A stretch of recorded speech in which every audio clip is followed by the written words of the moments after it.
Oke, baik saudara-saudara, kembali lagi bersama saya di Oloan King Channel. Salam sejahtera buat kita semuanya. Apa kabar nih dengan kalian? Semoga kita semua dalam keadaan sehat dan berada di lindungan yang maha kuasa. Di video kali ini, saudara-saudara, di sini kita dapat menyaksikan kembali pernyataan dari Bu Widya ya. Seperti biasa, sentilan dan kritikan keras dari Bu Widya. Seperti apa pernyataannya, langsung saja kita saksikan. 3 juta unit ini. Ada lagi janji Bapak yang belum dibuka. Apalagi masih banyak janji-janji itu. Janji-janji itu ya cobalah ya. Hanya orang-orang yang bodoh aja percaya dengan omongan yang nggak masuk logika. Pakai akal sehat kalau pakai janji-janji itu ya. Kemarin Bapak katanya buat susu gratis aja, mau impor sapi 1,5 juta ekor. 1,5 juta terus lahan siapa lagi yang akan diembat? Ya, janganlah ini deh, negara kita ini sepertinya melihara tentara PKI deh, tentara komunis yang kita pelihara. Jangan lakukan lagi itulah kepada rakyat Republik Indonesia ini. Ya, coba Bapak mari playback mertua Bapak Soeharto untuk mendirikan yang namanya ternak sapi aja di Jawa ya, itu aja digusur paksa rakyatnya tanpa dibayar loh, ditransmigrasi paksa loh itu tahun 73 74. Bapak kan udah 70 tahun ke atas, pasti tahu sejarah itu ya. Sejarah itu pasti tahu, Bapak itu udah tua, udah 72 tahun lebih. Udah tahu lah sejarah mertuamu itu seperti apa. Ini bakal terulang gitu. Jangan sampailah ya generasi-generasi berikutnya ditindas-tindas lagi seperti yang dulu, Pak. Ya. Nah, pertanyaan saya tadi, 3 juta unit ini mau dapat anggaran dari mana? Jebol di mana? Apa anggaran APBN Republik Indonesia ini saldonya besar? Coba tanya Ibu Sri Mulyani. Jangan ngeluh terus, tunjukkan dong. Atau mau untuk mencapai cita-cita Bapak itu rakyat Indonesia ini terus naikkan lagi pajaknya 10 kali lipat gitu. Ya. Kencing pakai pajak, berak pakai pajak gitu, biar cepat realisasi itu cita-citanya. Enggak segampang itu, Pak. Kalau lidah tak bertulang itu gampang berjanji-janji. Ya, cobalah dicerna, Pak. Ya, 3 juta unit rumah itu enggak sedikit.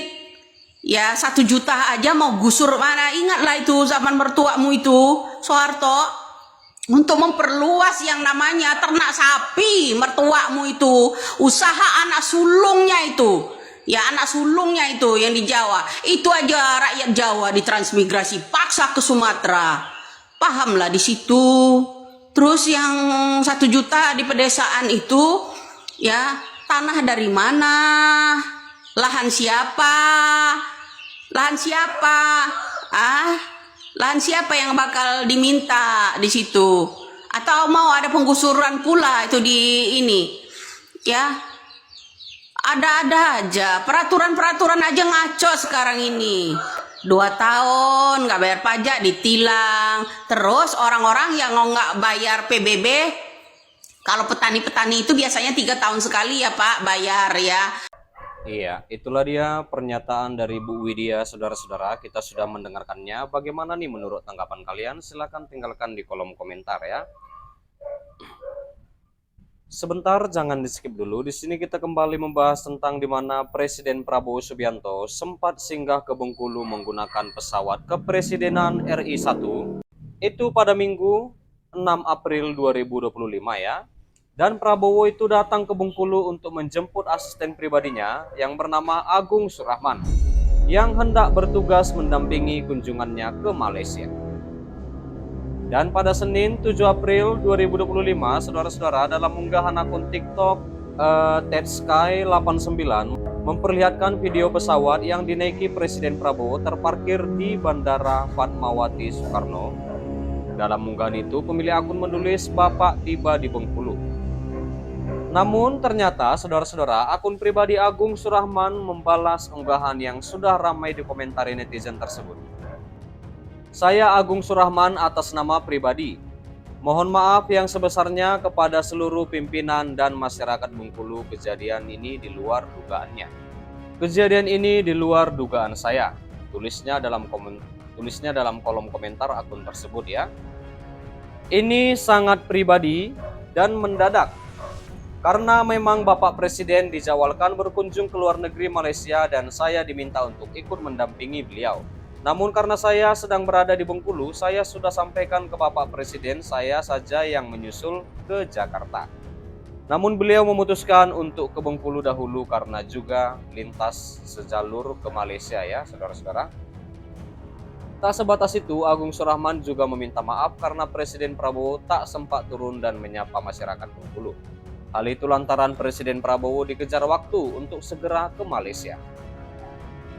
Memang sangat disayangkan Bapak Prabowo tidak sempat menyapa, karena setelah berkegiatan dari pagi hingga siang ya, dan juga mengejar waktu untuk segera tiba dalam kunjungan ke Malaysia yang sudah diestimasikan waktunya, Bapak Presiden mohon untuk menyampaikan maaf yang sebesarnya kepada pimpinan dan masyarakat Bengkulu atas situasi ini. Iya. Agung Surahman juga dikenal sebagai ajudan pribadi Prabowo Subianto yang telah lama mendampinginya, bahkan sejak sebelum menjabat sebagai Presiden Republik Indonesia, saudara-saudara. Iya. Baik, sampai di sini dulu saudara-saudara berita terkini pertemuan kita yang bisa aku sampaikan, di mana kita juga sudah mendengarkan pernyataan dari Bu Widya. Seperti apa tanggapan kalian? Silahkan tinggalkan di kolom komentar ya. Dan juga kita sudah membahas tentang Aspri Prabowo minta maaf usai dijemput pakai pesawat di Bengkulu. Dan terima kasih juga buat saudara-saudara yang sudah menonton, yang sudah support aku. Terima kasih. Jangan lupa di like, berikan komentar kalian di bawah, dan please share video ini dan subscribe dan nyalakan loncengnya. Terima kasih.